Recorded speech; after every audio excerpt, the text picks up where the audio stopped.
When you first started, did you always believe you'd get to this level, or did faith play a part? God already got everything there for you. Everything is already set in place. It really just takes you as a person to just walk by faith. I've already taught over 100 plus models. Like I got models all over the world, from Tokyo, LA, New York. Like I got models signed to the biggest agencies, right? That I've taught.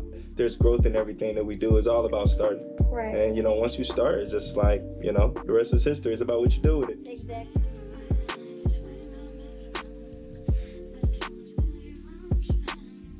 Hey y'all, it's your girl Milana B, and we are back with the Lightroom Testimonies, and we have a special guest. This is a very special guest to me. He be everywhere, and we met last year. It's a long story. It's a long story, but listen. I like my guests to introduce themselves because nobody can introduce ourselves better than we can do ourselves, okay?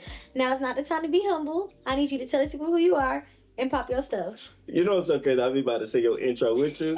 But I was like, let me not be like that. Like, I started saying it with you now. But my name is Justyn Burgest-Graham. I am an award-winning international fashion model and CEO of GZTV, one of the only fashion networks in the world. Thank you for having me to be able to be on this amazing, amazing show. We talked about this. She gave me the, she threw it in there. But, I never really understood exactly of like, when, right? Right. And boom, you hit me and it was like the rest was history. We here now. I swear, I didn't know when. I was just like, I had a vision, I had a plan, and I'm It was God's plan. It's God's plan, exactly. And look, we're here now, and it all worked out. We met actually at InvestFest. I'm pretty sure we met probably before that. We probably did. We probably did, like, through mutual friends. I'm not sure. Yeah. We just throwing it out there. But specifically, met at InvestFest. I was the guest speaker for InvestFest this year at the fan base booth. It was super dope. I was able to talk about, the future of, like, content creation and how fashion is playing a role in the industry as well. And she was the amazing interviewee. She actually was the host. It's so crazy. Even know the story of like how you even, that is an amazing. You want to tell them on it? Okay.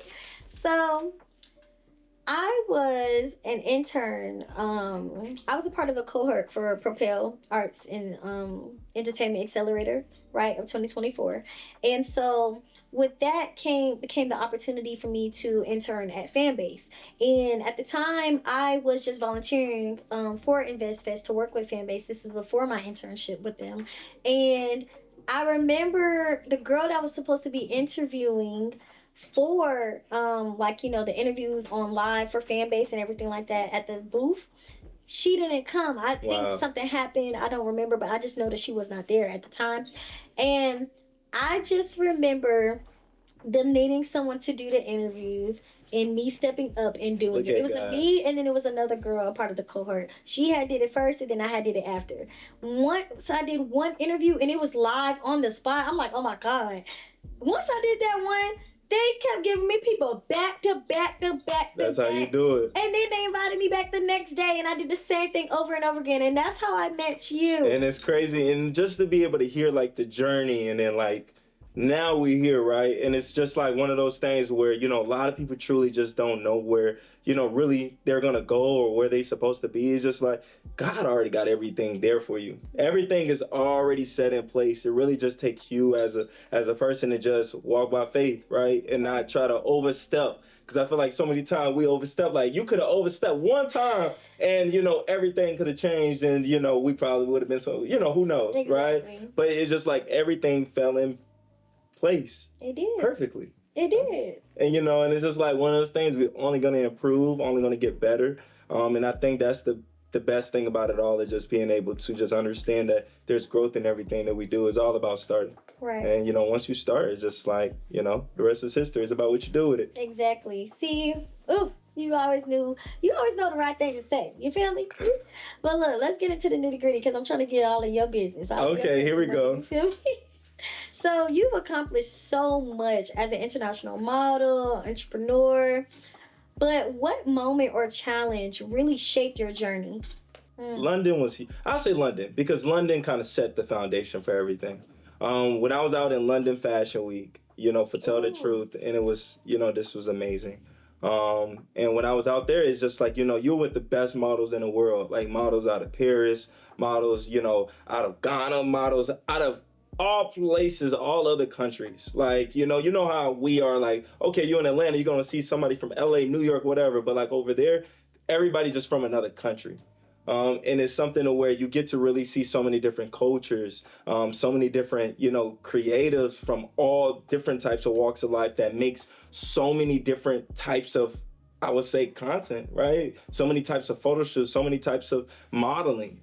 You just got to see just some of the best. And I would say like that was probably one of the things that changed like just me as an overall creative, because I got to see sort of that part that, every model sort of dream of, right? It's like modeling in London, modeling in Paris, modeling in all these major countries, and being able to go there and just be able to be in the industry, be in a moment, be a creative, and be around so many other creatives. You get to really, truly appreciate everything that you have around you and everything that you're building. And, even me being out there, like, I'm the first person in my family to be doing that. Right. And especially my media family, I'm the first one out the country.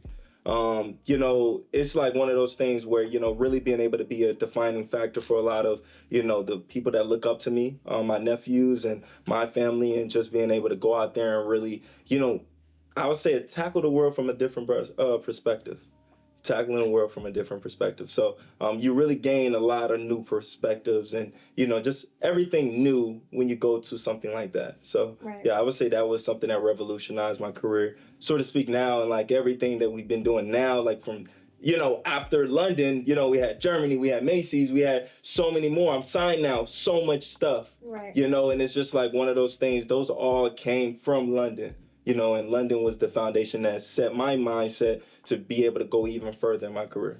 Ooh, I love that. Look, you go everywhere, because you was just at that Clive Bailey party that I was at. Remember I saw you and I was like... Yeah, I was at the Clive Bailey party. Let's shout out Clive, man. CZ Caslis is amazing. Clive is amazing. He's such an amazing dude, man. Yeah. And then being able to go out there, I was actually booked through AI Model Management, because that's like family. I wasn't signed to them. They just like family.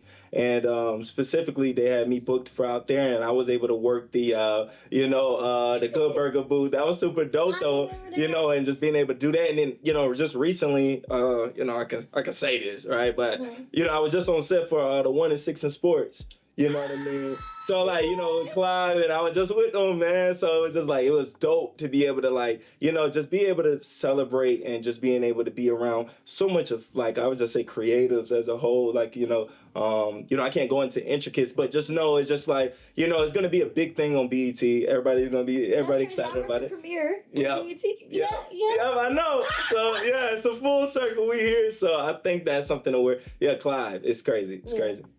If you need an extra model, I'm thinking about getting into it a little bit. Okay. Yeah, you can put a word in. I'm just playing. No, I'm not playing. But, what inspired the creation of GZ TV Network and Why Me Academy?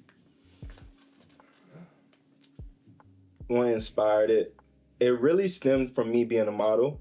GZ TV for sure. And even both, but like it really truly, I think GZ TV really stemmed from me being a model, and Why Me Academy stemmed from me being a leader.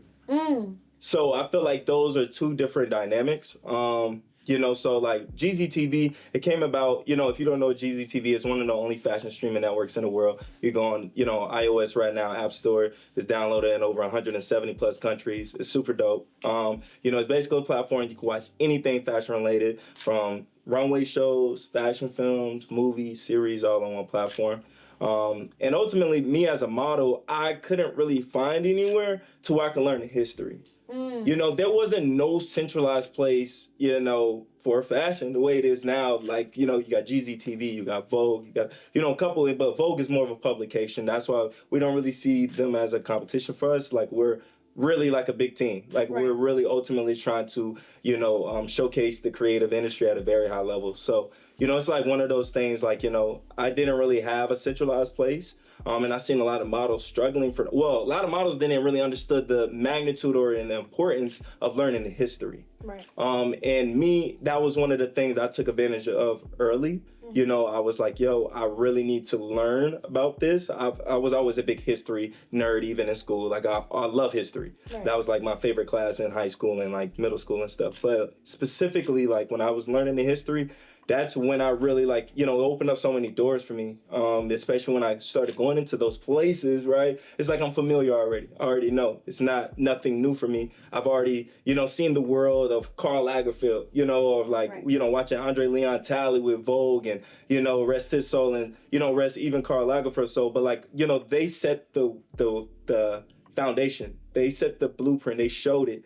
And it's like one of those things where, you know, learning your history is super important, especially if you're trying to, you know, navigate fashion in any way, shape, or form. And then Wyoming Academy, again, stemming from being a leader, it's one of those things where there's not enough, like I would say, you know, Atlanta teachings to where they're showing you what do you truly need to do to be successful in the industry. Like, I'm not telling you, hey, you know, you go through here, you're just going to be a Paris fashion model. Yeah. No, it's like, you know, you're going to go through here and you're going to be able to be a successful fashion model. You know, and that means by doing however way you do it. You know, some people can be able to be in nationwide commercials without even touching Paris. Go to nationwide commercials and you're going to get them usage $10,000, $20,000, you know, deals. And it's like one of those things where you don't have to go to those places to get a lot of those opportunities. Everything is here. But it's like one of those things where, you know, if you want to do those type of things, you can. It's showing you how to get there, showing you the journey, showing you, you know, the stuff that you have to go through to even get there. It's like one of those things where, it's like I want to be able to have a resource for people that's trying to get into the industry to properly get the proper training, the proper everything, like not just the regular model camp or boot camp or whatever. It's not like that. It's a school. Right. You know, and it's here to teach you how to actually get into the industry, especially with me already teaching. I've already taught over 100 plus models. Like I got models all over the world from Tokyo, LA, New York. Like I got models signed to the biggest agencies, right? That I've taught, you know, and it's like one of those things where, you know, I see where people can go with it. And I've seen how people come in and they leave a completely different person in a positive way. They're more confident.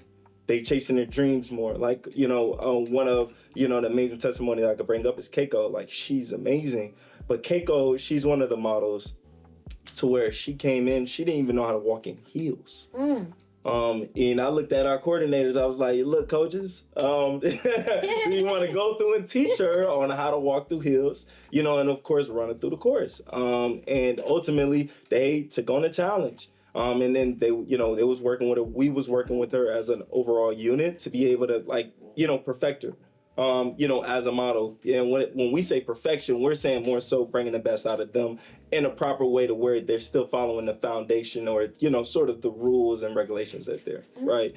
So it's like one of those things where, you know, being able to see her be able to shine from not knowing how to walk in heels to be able to walk in heels, walking on runways. And, you know, now she's in Tokyo and got a phenomenal job actually being a journalist. And she's actually a host and does for a major network out in Tokyo. So it's like being able to take that. And this was a person that wasn't in front of the camera at all. That's crazy. And then now to be able to do stuff like that. So, yes, again, basically being able to be a resource for students, for creatives to be able to flourish in the industry, because I understand how hard it is. I understand the difficulty of it, but you can do it, especially if you have the proper training. Oh, I love that. That's so in-depth too. When you first started, did you always believe you'd get to this level, or did faith play a part in pushing you forward? I always feel like I can always do it, right? I feel like, you know, as people, we go into anything that we're doing, you should always go into it 100% knowing that you really, truly feel like you can do it. Right. However, with fashion, it's super subjective. It's very requirement based. So like where I'm at now, would have never really truly thought, right? Because it's like, you know, being able to walk down international runways, not just, again, international runways on some of the biggest stages for some of the, you know, the dopest brands, again, it's like some of the brands I looked up to, right? And still look up to. It's like one of those things where the requirements is something that sort of always was in the back of my mind, because I'm not over 6 foot. if you don't know, if you gotta, if you're gonna walk internationally, international runways is always a requirement. You gotta be 183 centimeters. That's, if you're talking Europe terms. Or, again, it's over 6 foot. If you're not over 6 foot, you have way less chances of, being able to walk on an international stage for men. For women, you gotta be over 5'7".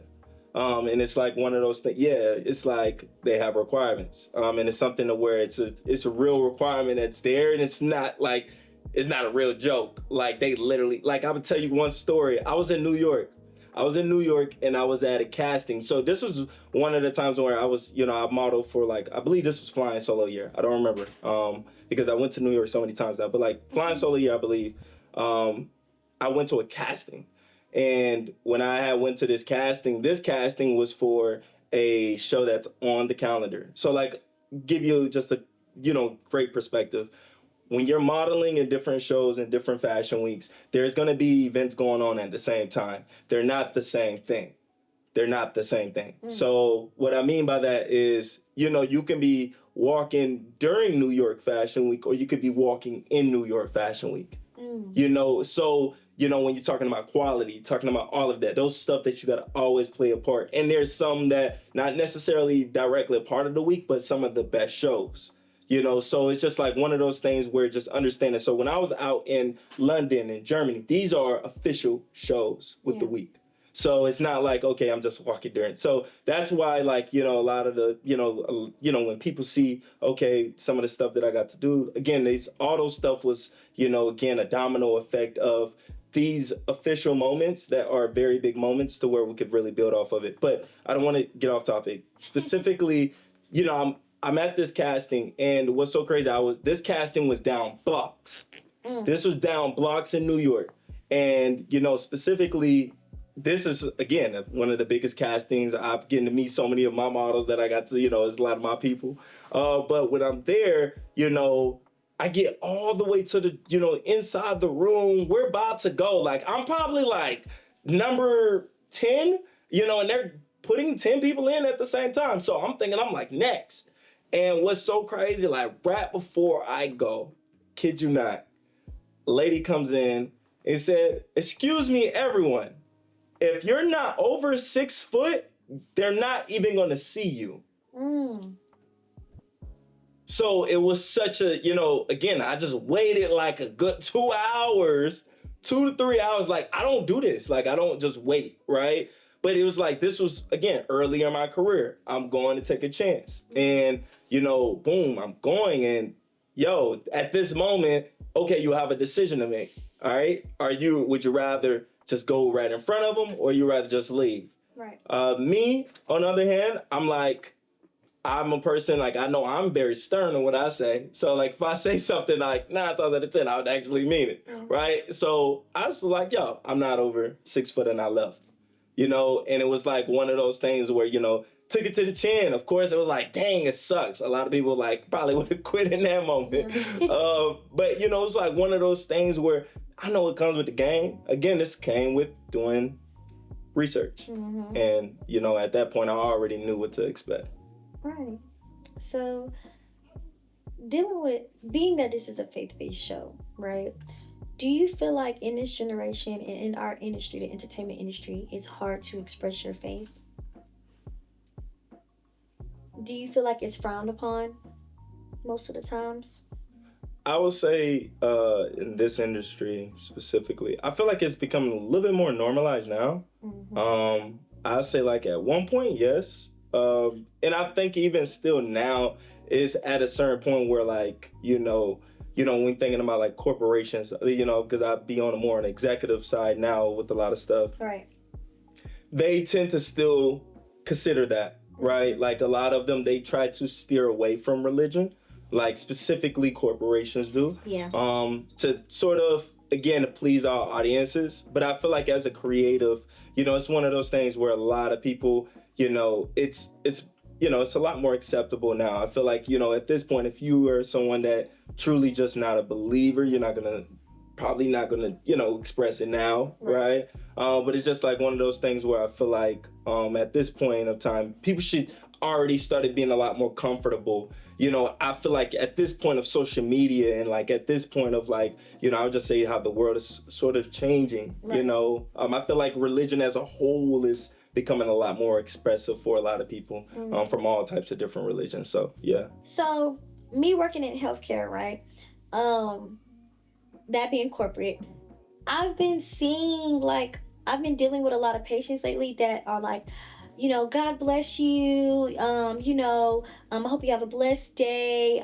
They wearing a lot of like, you know, faith shirts, like stuff like that, and they're always talking to us. And some people have given me like books, like faith books and stuff like that. That's I feel amazing. like it's becoming more, you know, acceptable out in the world, and more especially in corporate too. And I feel like it's a beautiful thing to see, because back then, like, I remember we can't talk about religion at all. Right, exactly. I know still we're not supposed to, but a lot of people are more open to it and more welcoming. You get what I'm saying? 100%. I feel like it's different if you're like, you know, again, you're just sort of expressing your beliefs, you know, more so than necessarily trying to force your beliefs on someone else. People. You know, I think that's where it's become, because that's where a lot of people tried to stay away from it so much, was because of that, because it created conflict there. Yeah. Especially like if you even see like overseas, like, you know, a lot of the Christians, right, you know, and they are, you know, being executed in like different, you know, in those other countries. Right. And, you know, it's like one of those things of, again, being forced, same as like Christianity when it came through. You know, again, I'm just very big into history,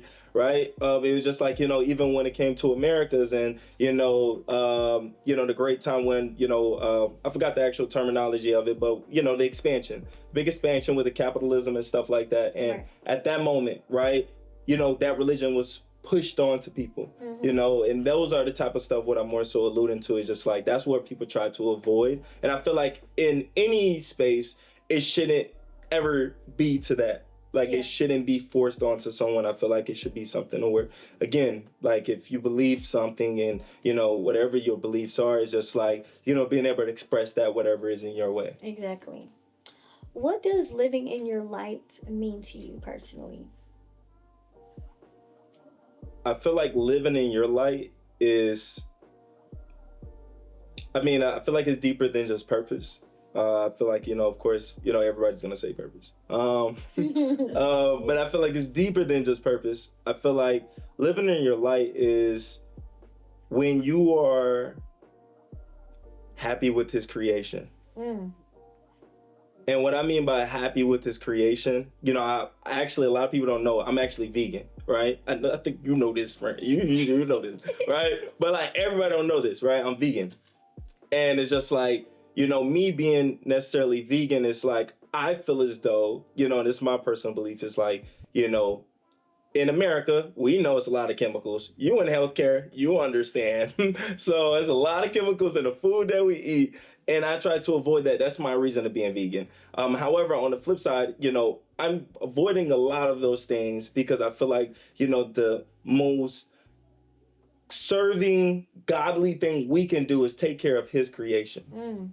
You know, we're all his creation, taking care of, you know, yourself from a mental health perspective. That's living in your light. You know, you actually going out and chasing your dreams. That's living in your light. You know, you waking up every single morning with a smile on your face. That's living in your light. Right. You know, when you're sitting here, you know, inspiring other people and you being able to just chase your dreams, that's living in your light. I feel like, you know, again, it's deeper than just purpose. I feel like it's like one of those things of really understanding, you know, the value of the things that is already here. Because I feel like so many times we take advantage of it. And that's why I love, you know, even going back to London, right? You know, because London changed my perspective on, well, I mean, I've always had a different perspective on a lot of stuff, but like London really reinsured a lot of stuff. Yeah. And it's like one of those things I feel like, you know, as people, we get caught up so many times on money and so many times on like this other stuff that truly just doesn't matter. The number one thing that matters is just being able to, you know, again, walk in your light by just doing what you love, taking care of yourself, and just being able to really just enjoy life. Life is a beautiful thing. Like, you know, and again, it's like my life is not perfect. I'm not just saying this as like somebody just got a perfect life. No, of course not, right? It's like, but it's a beautiful thing when you really appreciate what's already around you. Has there ever been a time you felt like you lost your light, and how did you gain it back? What brought it back to you? Love it. It's a deep question, but I'm gonna bring it up. I'm gonna say it. I'm gonna talk about it. I feel like, that's the whole point. Let's lay it down here. Let's put it on the floor. Put it on the floor, baby. Put it on the floor. All right. So I would say, I feel like the time I lost my light was, well, again, I feel like I hate the word lost, because I feel like I never lost it. I feel like it's just something to where it sort of turned off for a second, and then I had to turn it back on. Because, again, it was like, I feel like that external factors was one of those things where it was sort of trying to force it to be off, and I feel like it's one of those things where for me in life, I feel like it's so much bigger than just what it is surface level. And I feel like specifically it's one of those things where, unfortunately, there's a lot of people that ultimately it doesn't truly matter on like what you are actually doing as a person. It's like one of those things where you can always have those people that wish ill intent. It doesn't matter how good. It's just like, again, you think about Martin Luther King, you think about all of these legends, right? People just didn't like them. How you not like someone that's helping you. Right. And I feel like, so at this moment, I, even be a little bit more explicit. So, after I graduated from Georgia State University, specifically, this is like after I'm already present, whatever, and my term is over. At this point, specifically, a model accused me of something, essay, whatever. I don't want to like fully go out there for monetization perspective, right?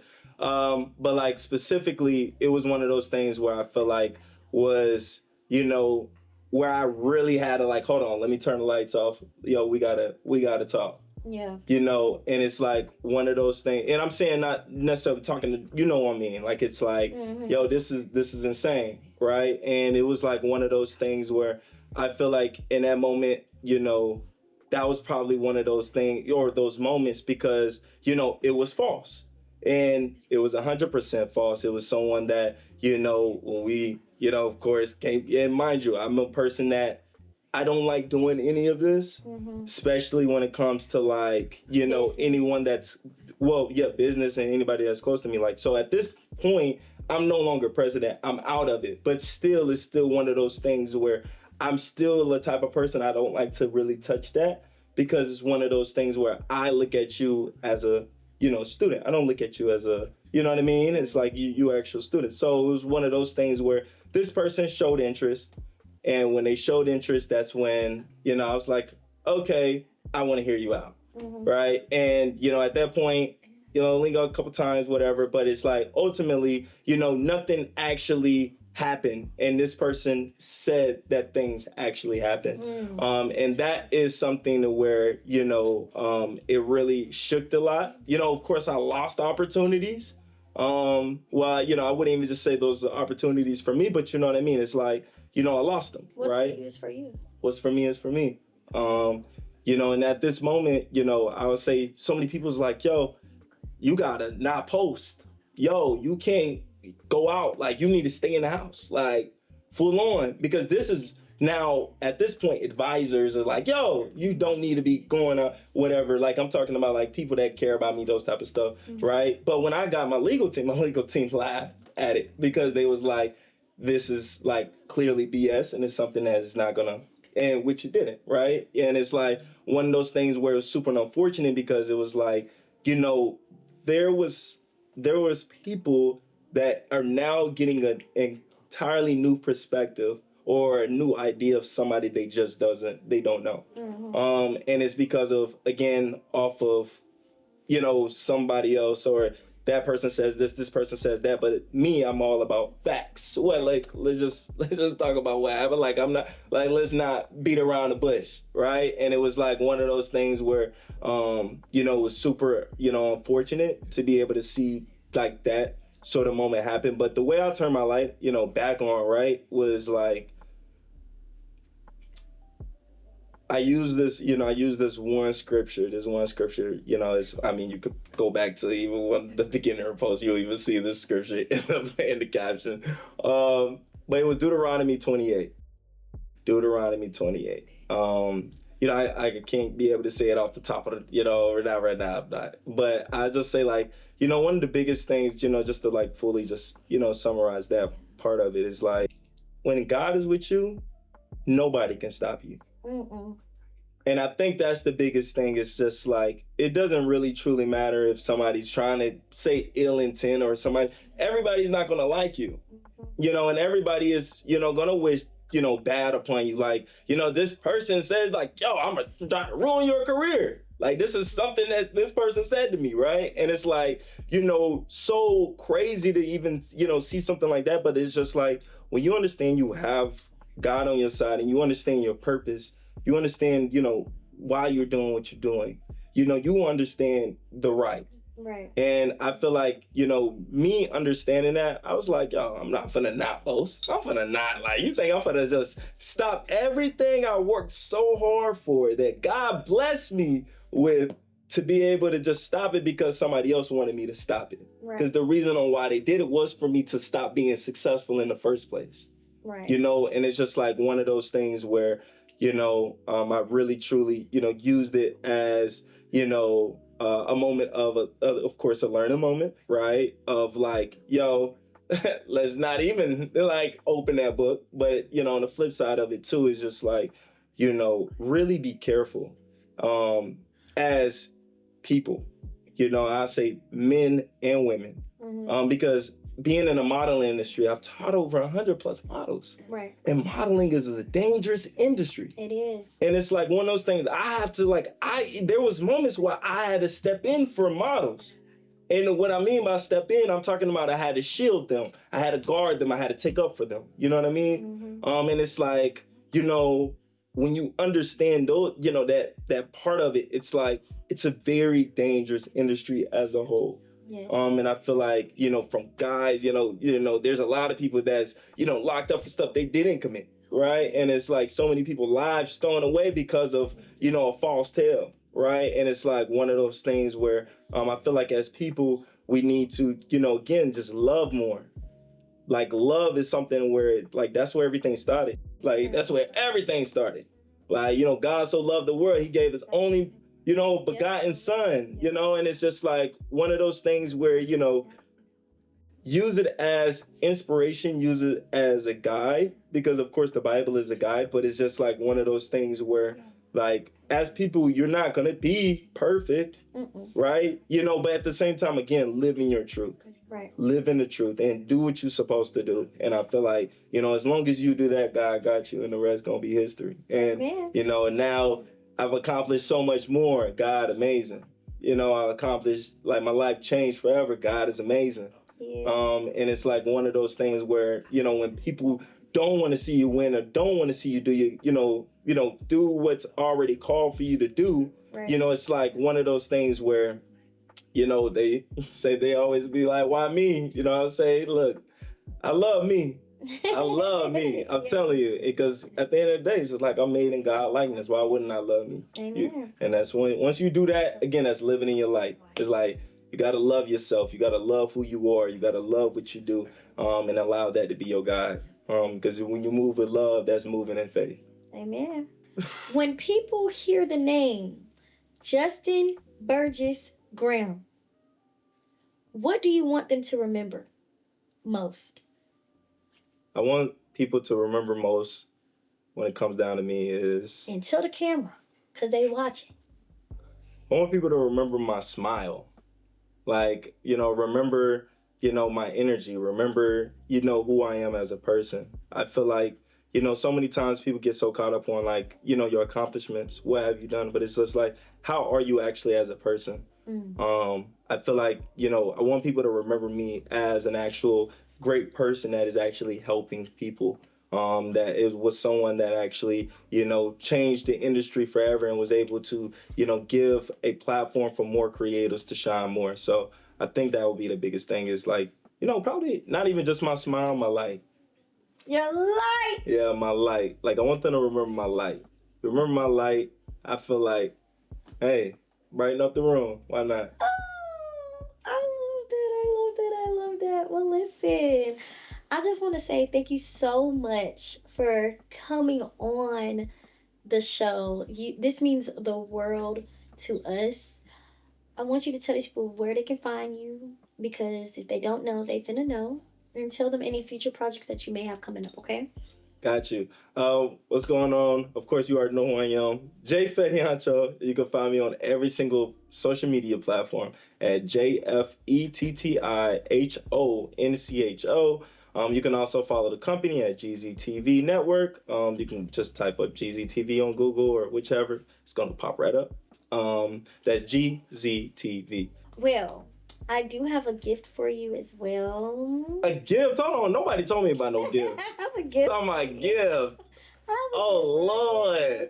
And it's from the team. We just want to thank you so much for coming on the show today. You don't have to open it now, but... No, I ain't going to put you out there like that. We just want to thank you so much. Be like, yo, hold on. I got to do a special pack opening. Hold on. This is amazing. Thank you so much for having me. This is amazing. Yo, This is crazy. We got to definitely take a picture with the... Yes, we definitely do. Thank you.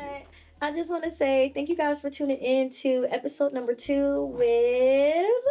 Justyn Burgest-Graham. Listen, this was definitely a blessing, and this is just the beginning, y'all. So don't get tired of me yet, because it's like gonna continue to shine. That's right. And it's above me, and it's above you, and it's really just for the world to see, and it's for the light to keep on shining and just blossoming. So we just want to say thank you for tuning in. If you want to sponsor and you want your products on here, you want to just show some love and help, please email milana.brownwork@gmail.com. So milana.brownwork@gmail.com. And yeah, y'all, again, it's your host, Milana B. And this is the Lightroom Testimonies. Thank you guys for tuning in to episode number 2.